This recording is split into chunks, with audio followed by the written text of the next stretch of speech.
On the morning of October 15th, 1984, Margaret Henderson walked her golden retriever through the quiet trails of Foxstone Park in Vienna, Virginia, breathing in the crisp autumn air and watching leaves drift down like copper coins through the early morning mist. She had walked this same path every morning for 3 years, since retiring from her position as a librarian at the Library of Congress, and knew every twisted root, every weathered bench, every peculiar stone marker along the wooded trail that wound through this secluded corner of northern Virginia, just 12 miles from the gleaming monuments of Washington, District of Columbia. Nothing in her routine suggested that this ordinary Wednesday would transform her into an unlikely sentinel in one of the most dangerous games of the Cold War, a silent observer who would stumble upon secrets that threatened the very foundations of American intelligence. But before we dive into this story, make sure to leave a like and subscribe to the channel so we can bring you the most gripping Cold War and espionage stories every day. And tell me in the comments where you're watching from. It really helps support us. Margaret was 68 years old, a widow who had lost her husband Paul to a heart attack 5 years earlier. Her children lived in distant states, busy with their own families, and her golden retriever Bailey had become her constant companion, her reason to wake each morning and venture into the world. She was the kind of person who noticed details, a trait honed by decades of cataloging books and organizing information, of finding patterns in chaos and anomalies in order. Her neighbors considered her pleasant but unremarkable, a quiet woman who kept a tidy garden and waved politely from her porch. None of them suspected that her meticulous nature and observant eye would soon make her a crucial, if reluctant, player in unraveling a sophisticated Soviet intelligence operation. The trail through Foxstone Park was peaceful in those early hours, before joggers and cyclists claimed the pathways. Margaret preferred the solitude, the way morning light filtered through oak and maple branches, the smell of damp earth and decomposing leaves. Bailey bounded ahead, his golden coat catching sunlight as he sniffed enthusiastically at every interesting scent. The park itself was unremarkable, a small preserve of woodland tucked between suburban developments, with a single paved trail that crossed a wooden footbridge over a narrow creek. Most residents used it for brief walks or quick jogs, unaware that its isolation and accessibility made it perfect for purposes far removed from recreation. It was under that footbridge where Margaret first noticed something unusual. Bailey had scrambled down the embankment, his tail wagging furiously as he investigated something beneath the weathered wooden structure. Margaret called him back, but he ignored her, too focused on whatever had captured his attention. Sighing, she carefully made her way down the slope, using exposed roots and rocks as footholds. When she reached Bailey, she found him pawing at a plastic bag wedged between two rocks, partially hidden by fallen leaves and debris. Margaret pulled Bailey away and examined the bag more closely. It was a thick freezer bag, sealed tightly, containing what appeared to be a smaller package wrapped in dark plastic. The placement seemed deliberate, too carefully positioned to be random trash. She looked around, suddenly aware of how isolated this spot was, how hidden from the trail above. Something about the scene felt wrong, though she could not immediately articulate why. Her instinct was to leave it alone, to pull Bailey back up the embankment and continue their walk. But curiosity, that same quality that had made her excel at research and cataloging, would not let her simply walk away. She did not touch the package. Instead, she took note of its exact location, the way it was wedged between specific rocks, the angle at which it sat. Then she climbed back to the trail and continued walking, but her mind kept returning to what she had seen. Throughout that day, as she went about her routine, watering plants and preparing meals and reading her newspaper, the image of that carefully hidden package persisted. By evening, she had convinced herself it was probably nothing, perhaps something left by teenagers or discarded by someone who did not want to carry trash home. But the nagging doubt remained. The next morning, Thursday, October 16th, Margaret returned to the park with Bailey at the same early hour.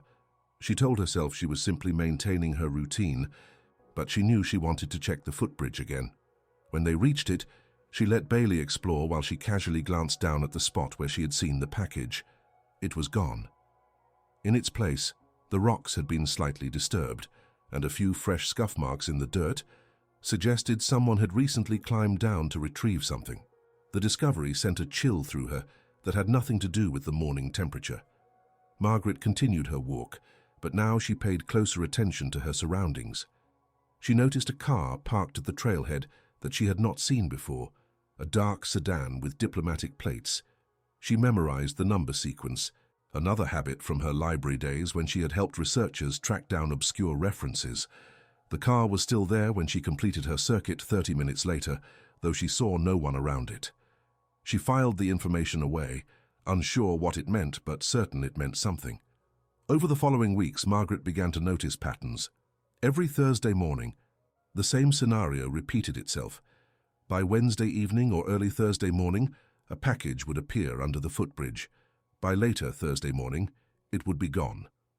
The car with diplomatic plates appeared on some Thursdays, but not others. Sometimes she glimpsed a figure in a dark coat walking quickly away from the area, always alone, always purposeful. She never saw anyone place the packages or retrieve them, but the pattern was unmistakable once she started paying attention.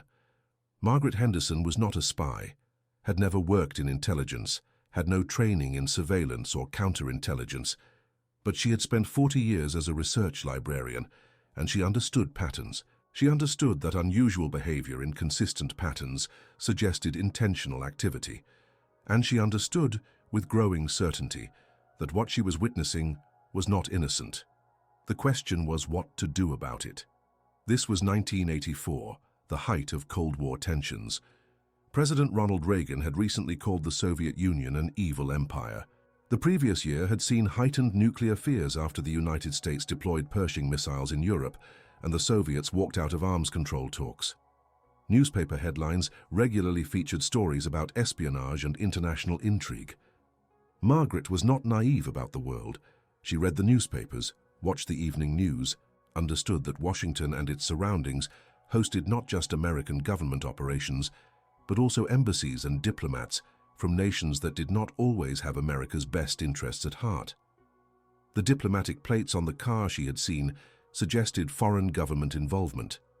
The clandestine nature of the package exchanges under the footbridge suggested activities that needed to remain hidden. The location, just 12 miles from the capital, put it within easy reach of government offices and intelligence agencies. The pieces formed a picture that was both clear and terrifying. On November 8th, after watching the pattern repeat itself for nearly 4 weeks, Margaret made a decision. She walked to the Vienna Public Library and asked to use their phone book. She looked up the number for the Federal Bureau of Investigation's Washington field office. Her hands trembled slightly as she dialed. When a professional voice answered, she almost hung up. Instead, she took a breath and said she had information about suspicious activity in a local park. The voice on the other end became immediately attentive and asked her to hold. A moment later, a different voice came on the line, identifying himself as Special Agent Thomas Riley. Margaret described what she had observed, carefully and precisely, the way she had once described library holdings to researchers. She mentioned the packages, the pattern of appearance and disappearance, the car with diplomatic plates, the isolated location under the footbridge. She emphasized that she had not touched anything, had not interfered, had simply observed. Special Agent Riley listened without interrupting, then asked several questions. How long had this been occurring? Always the same day of the week? Had she seen anyone clearly enough to provide a description? Had she told anyone else about her observations? Margaret answered each question honestly. Riley thanked her and asked if he could meet with her to discuss the matter further. They arranged to meet that afternoon at a coffee shop in Vienna, away from her home and away from the park. Thomas Riley was in his early 40s, with the careful demeanor of someone who had spent years evaluating information and separating signal from noise.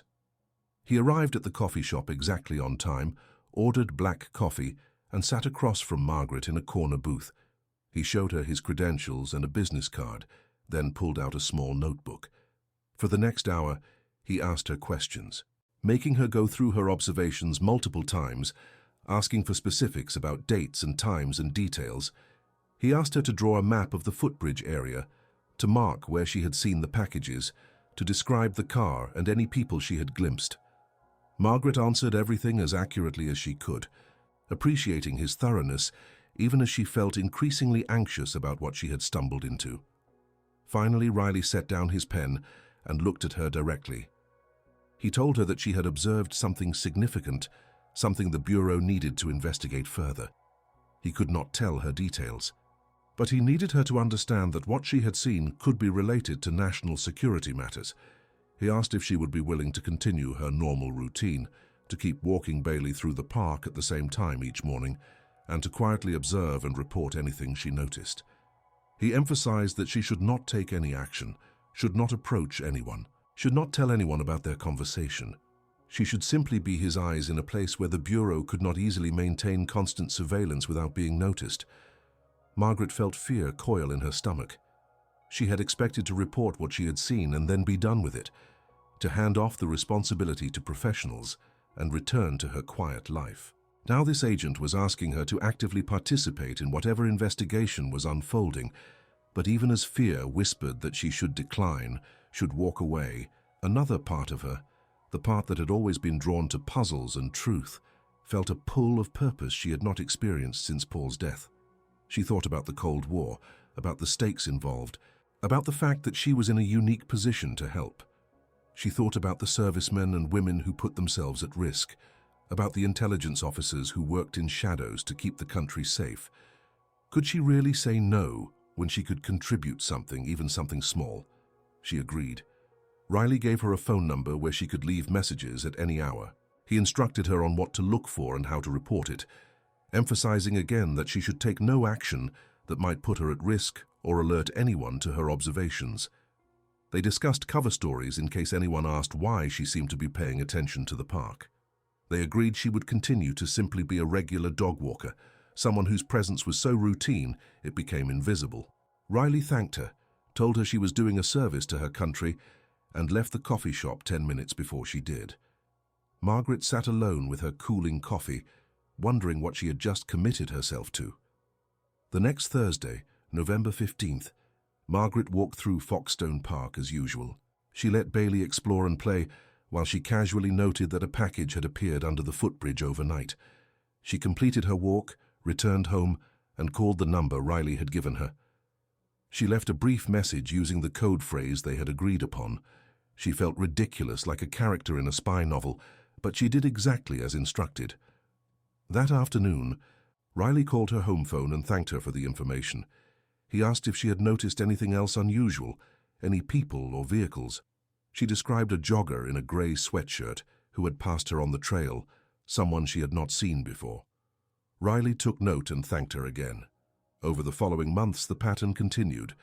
Margaret maintained her routine, walking Bailey each morning, observing without appearing to observe, reporting what she saw.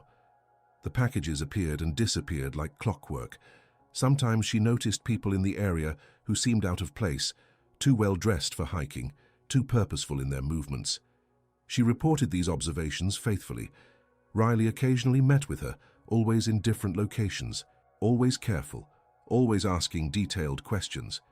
He never told her what the investigation had revealed, but his continued interest made clear that her observations mattered.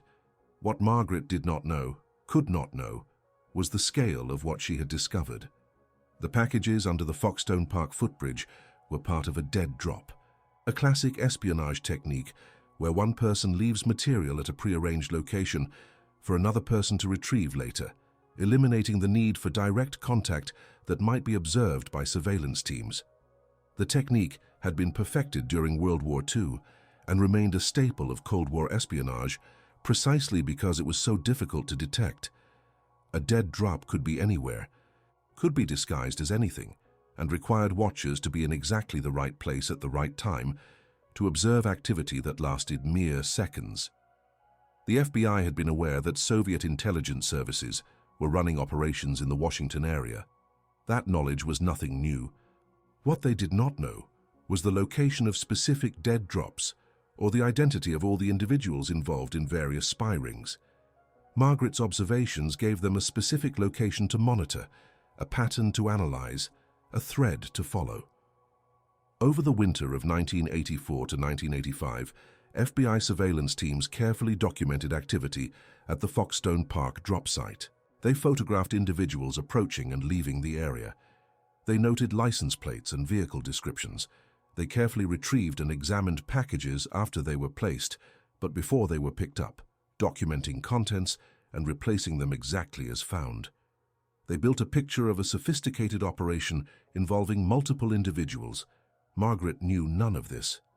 She simply continued her walks with Bailey, continued her observations, continued her reports. Winter made the routine more challenging. She invested in better boots and a warmer coat. Bailey loved the snow, bounding through drifts with puppyish enthusiasm despite his advancing years. The park was less populated in winter, which made surveillance easier, but also made Margaret's presence more noticeable. She worried about this, but Riley assured her that her years of established routine made her presence logical and unremarkable. She was local, known to other regular park users, clearly just a retiree walking her dog. Her consistency was her camouflage. Spring arrived, bringing renewed activity to the park. Margaret continued her routine. By now nearly 6 months had passed since she first noticed the hidden package. She had grown accustomed to her role as observer, though the underlying tension never entirely faded. She had learned to pay attention without appearing to pay attention, to remember details without taking notes, to appear casual while being intensely aware of her surroundings. In another life, she might have made a decent intelligence officer herself. The thought amused her during long evenings alone in her house, when she reflected on the strange turn her retirement had taken. Then, on June 20th, 1985, everything changed. Margaret was walking Bailey at their usual morning hour when she noticed unusual activity in the park. Multiple vehicles were parked at the trailhead, including several unmarked sedans she had learned to recognize as law enforcement. People in casual clothing, but with purposeful movements, were positioned at various points along the trail. Her heart rate accelerated. Something was happening, something big. She considered turning around, but that would be abnormal, would break her pattern. Instead, she continued walking, letting Bailey explore as usual, trying to appear oblivious to the tension in the air. As she approached the footbridge, she saw a man in a dark jacket descending the embankment toward the dead drop location. He was middle-aged, fit, moving with the confidence of someone who had done this many times before. He reached under the bridge, retrieved something, and turned to climb back up. That was when agents emerged from positions of concealment, weapons drawn, voices sharp with authority. The man froze, hands raised, package still in his grip. Within seconds, he was on the ground, handcuffed, surrounded by agents. Margaret stood frozen on the trail above, Bailey pressed against her legs, both of them witnessing the culmination of months of investigation. An agent approached her, showed credentials, and gently asked her to come with him to give a statement. Margaret nodded, unable to speak, trembling with delayed reaction to what she had just witnessed. She was escorted to one of the vehicles where Riley was waiting. He looked exhausted but satisfied. He told her that she had just witnessed the arrest of a significant intelligence operative, someone who had been passing classified information to Soviet handlers for months. The operation she had discovered was part of a larger investigation into Soviet espionage activities in the Washington area. Her observations had been crucial in identifying the dead drop location and establishing the pattern of activity that allowed them to time the arrest perfectly. Margaret learned later, through carefully worded news reports that never mentioned her name, that the arrested man was an employee of a defense contractor with access to classified information about military communications systems. He had been recruited by Soviet intelligence years earlier and had been passing documents and microfilm through the Foxstone Park dead drop in exchange for substantial payments. The arrest was part of a wider sweep that 1985 would later be dubbed the Year of the Spy, when law enforcement arrested multiple foreign intelligence operatives on American soil. The case Margaret had helped uncover was one piece of a larger puzzle that revealed the extent of Soviet espionage operations targeting American military and intelligence capabilities. The man arrested at Foxstone Park was named Daniel Morrison. He was 48 years old, married with 2 teenage children, living in a comfortable home in nearby McLean. His neighbors described him as quiet, responsible, a dedicated family man who coached youth soccer and attended community meetings. No one suspected that he had been betraying his country for nearly 3 years, motivated not by ideology, but by financial pressure from gambling debts and a lifestyle his salary could not support. Soviet intelligence had identified his vulnerabilities, had approached him carefully through an intermediary, had gradually drawn him into espionage with the promise of money and the implicit threat of exposure. By the time he realized the full extent of what he had become involved in, extraction was impossible. He was trapped in a web of his own making, passing secrets to handlers he never met face to face, using dead drops like the one under the Foxstone Park footbridge to maintain the illusion of safety through distance. Morrison's arrest led investigators to other members of his network, including the handler who retrieved materials from the dead drop and the Soviet intelligence officer who directed operations from the safety of diplomatic cover at the Soviet embassy in Washington. The full scope of what Morrison had compromised took months to assess. The documents he had passed included technical specifications for military communications equipment, details about cryptographic systems, and information about defense installations. The damage to national security was significant, though the arrest prevented further leaks and allowed damage control measures to be implemented. Morrison was tried, convicted on multiple counts of espionage, and sentenced to 40 years in federal prison. His family was left to pick up the pieces of shattered lives, facing not just the loss of husband and father, but the stigma and suspicion that came with being related to a traitor. For Margaret Henderson, life did not immediately return to normal after Morrison's arrest. She spent several days giving detailed statements to FBI investigators, walking them through everything she had observed, answering questions that sometimes seemed repetitive, but she now understood were designed to extract every possible detail from memory. She was asked to testify before a grand jury, a nerve-wracking experience that required her to recount her observations under oath in a formal legal setting. Throughout the process, officials emphasized the sensitivity of the case and the need for her to maintain confidentiality about her role. Her name was kept out of all public documents and media coverage. As far as the world knew, the break in the Morrison case came from routine counterintelligence work, not from a retired librarian walking her dog. The FBI offered Margaret compensation for her assistance, but she declined. She had not done this for money. She was not entirely sure why she had done it, except that it had seemed important, had seemed like something that needed to be done. Riley and other agents expressed deep gratitude for her observations and her courage in continuing to report, despite the potential risks. They told her that citizens like her were the eyes and ears that intelligence agencies relied upon, that democracy depended on people willing to see clearly and speak truthfully about what they saw. Margaret appreciated the words, but found them slightly embarrassing. She had simply noticed something unusual and reported it. That she had stumbled into a major espionage investigation seemed more accident than intention, though she recognized that her particular combination of attention to detail, consistent routine, and willingness to act had been crucial. What changed for Margaret was more subtle than dramatic. She continued to live in her house, continued to walk Bailey each morning, continued her quiet routines. But she carried with her now a different understanding of the world she inhabited. Vienna, Virginia, which had always seemed so ordinary, so suburban, so safe, had been revealed as a landscape where hidden wars were fought in shadows and silence. The park where she walked each day had been a battlefield of sorts, where information vital to national security changed hands beneath a footbridge that looked like any other footbridge in any other small park in America. The seemingly peaceful surface of daily life concealed currents of conflict and consequence that most people never glimpsed. Margaret also carried with her a sense of purpose that had been absent since Paul's death.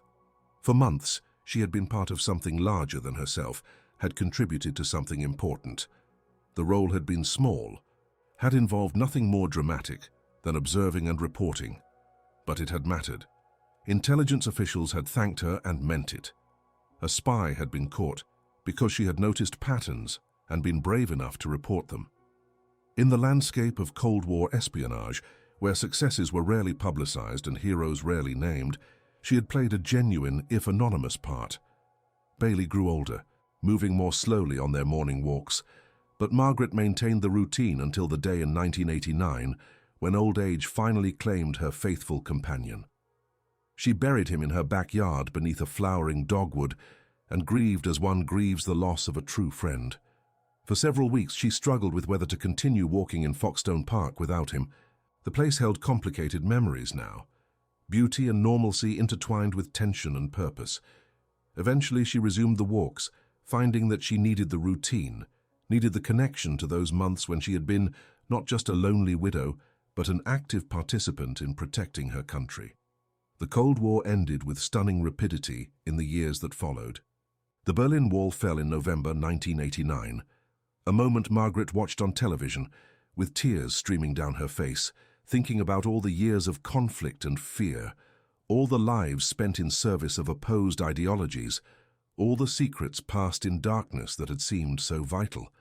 By December 1991, the Soviet Union itself dissolved, fractured into independent nations, its threat defanged by economic collapse and political transformation. The embassy, where Morrison's handlers had worked, closed. The entire structure of Soviet intelligence operations in the United States crumbled. Margaret wondered sometimes about the people involved in the Morrison case beyond Morrison himself. What happened to his handlers when the Soviet Union fell? Did they return to Russia, to a country transformed beyond recognition? Did they face consequences for their role in intelligence operations, or did they slip away into new identities, new lives? What happened to Morrison's wife and children, innocent victims of his choices? She would never know the answers to most of these questions. Her brief involvement in intelligence work had given her a glimpse into a world that remained mostly hidden, mostly unknowable. She lived quietly through the 1990s and into the new millennium. The world changed dramatically. The Cold War receded into history, replaced by new threats and new conflicts. The terrorist attacks of September 11, 2001, brought a different kind of fear, a different kind of war. Margaret watched it all from her house in Vienna, an elderly woman now still walking her trails though without Bailey, still observing the world with the careful attention that had always defined her. She rarely thought about the Morrison case anymore, except when something in the news triggered a memory, a mention of espionage or intelligence work or the Cold War era. Then she would remember those months of watching and reporting, of being part of something she still did not fully understand. In 2005, 20 years after Morrison's arrest, a journalist researching Cold War espionage cases somehow learned of Margaret's involvement. He approached her, asking for an interview, wanting to tell her story as part of a larger piece about ordinary citizens who had contributed to counterintelligence efforts. Margaret declined. She had kept silent about her role for 2 decades and saw no reason to break that silence now. The journalist persisted, arguing that her story represented something important about civic duty and vigilance, but Margaret was firm. Some things were meant to remain quiet. Her involvement had been driven by simple observation and a sense of responsibility, not by any desire for recognition or publicity. Let it stay in the shadows where it belonged. She died in 2012 at the age of 96, peacefully in her sleep, in the house where she had lived for nearly 40 years. Her children cleaned out her belongings and found, tucked in a drawer beneath winter scarves, a letter from the Federal Bureau of Investigation thanking her for her service to her country, signed by the director himself.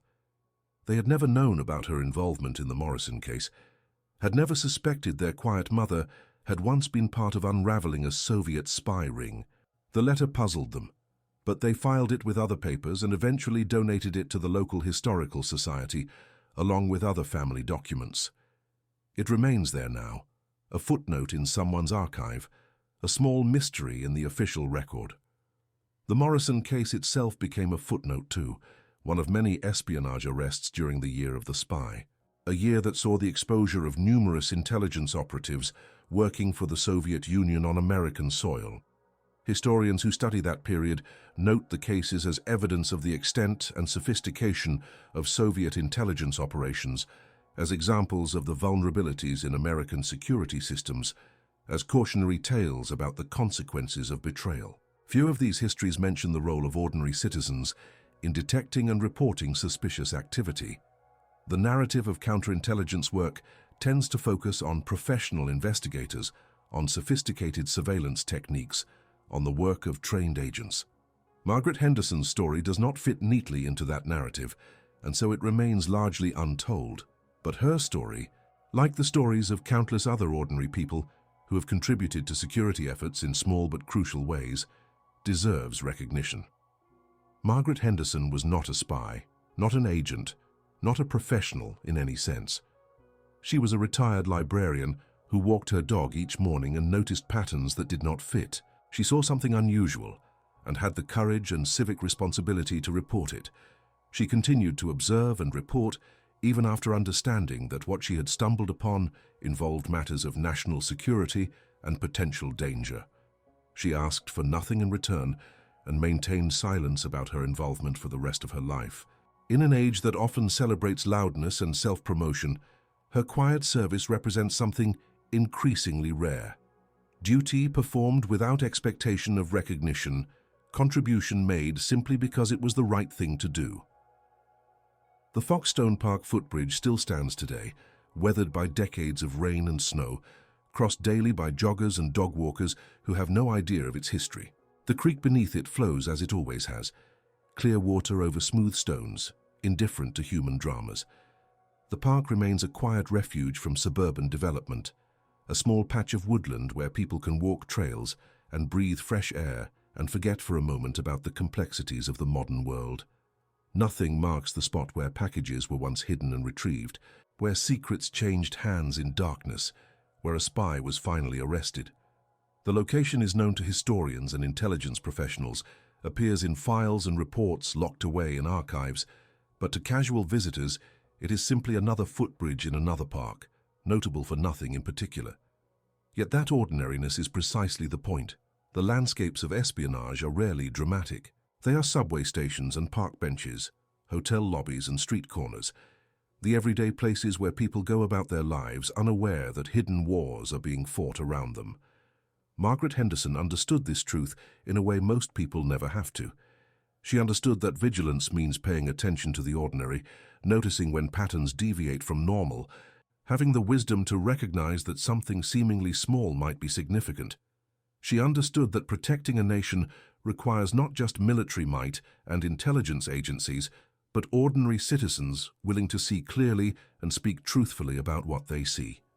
The Cold War era produced countless such stories, most of them never publicly acknowledged. People who noticed unusual behavior and reported it, workers who spotted security breaches and raised alarms, citizens who chose not to look away when something seemed wrong. Each contribution was small, often seemed trivial in isolation, but collectively they formed a network of awareness that complemented professional intelligence efforts. Margaret's story is representative of this broader phenomenon, a reminder that security depends not just on the work of trained professionals, but on the alertness and responsibility of everyone. In reflecting on Margaret Henderson's brief career as an unofficial intelligence asset, several lessons emerge that remain relevant regardless of era or geopolitical context.